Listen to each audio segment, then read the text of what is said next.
Guys, now that we have the YouTube stuff out of the way, it's time to take a little bit of movie news. What? What?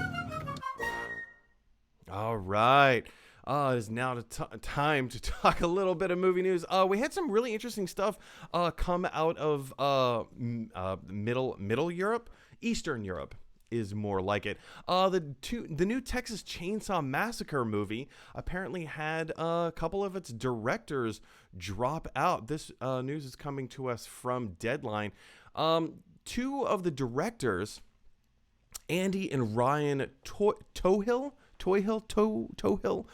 I don't know if I'm saying that right. Whatever, it doesn't matter. They were 1 week into filming the new Texas Chainsaw Massacre film, which apparently picks up right where the first original film left off, the 1974 Tobe Hooper film.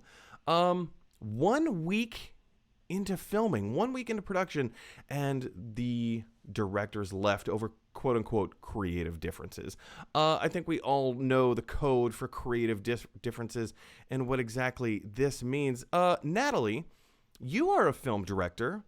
You've worked with various people in different productions, and sometimes you have to be the go-between, the producers and the studio heads and whatever. What, from your insight, is something that can make directors leave a film 1 week into production over creative differences? Well, that's a pretty good question. I mean, more often than not, it comes down to money. I believe with this particular film, they're, taking the trend that the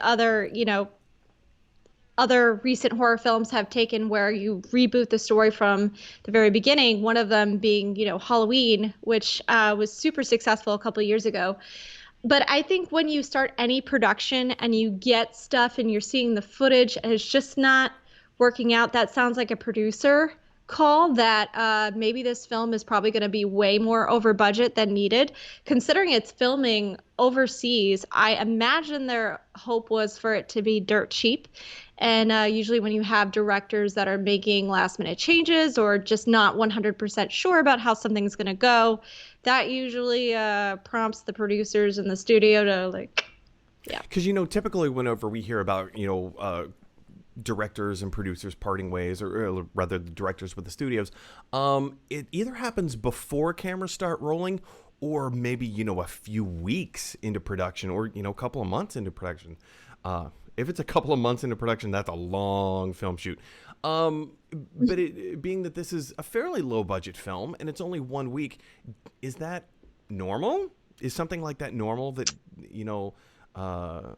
that it would be over money, that these troubles something like that? Yeah, for sure. I definitely think that a lot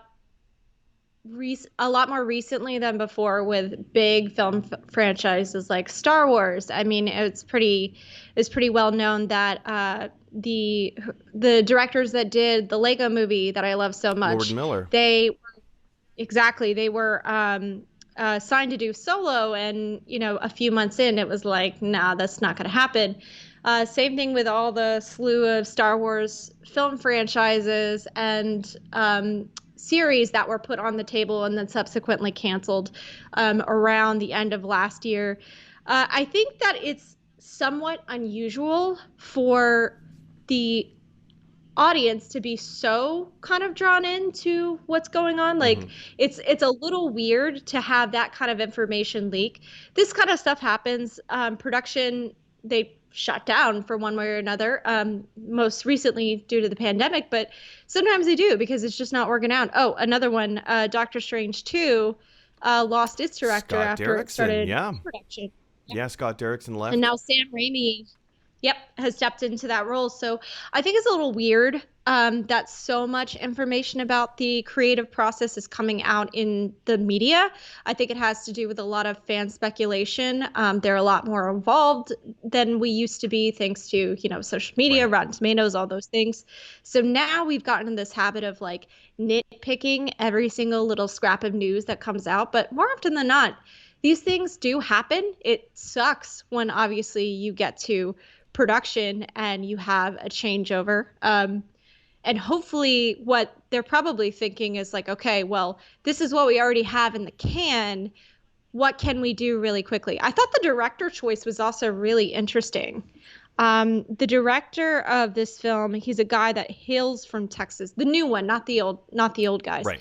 The new one that has been tapped to step in. He's from Texas, which I think is like, what? I'm also from Texas. Also, he is more known as a director of photography, and that's not the same thing as a director. Completely different skill. Completely different skill. Yeah. More about like He's also- framing and knowing how the camera works and what kind of lenses and angles you can get, and working with lighting as well, as opposed to crafting a story visually. Exactly. He's also done a lot of corporate commercials lately. So I think this whole thing is pretty interesting. But when it comes to these big franchises, I'd rather just wait and see. Yeah, totally.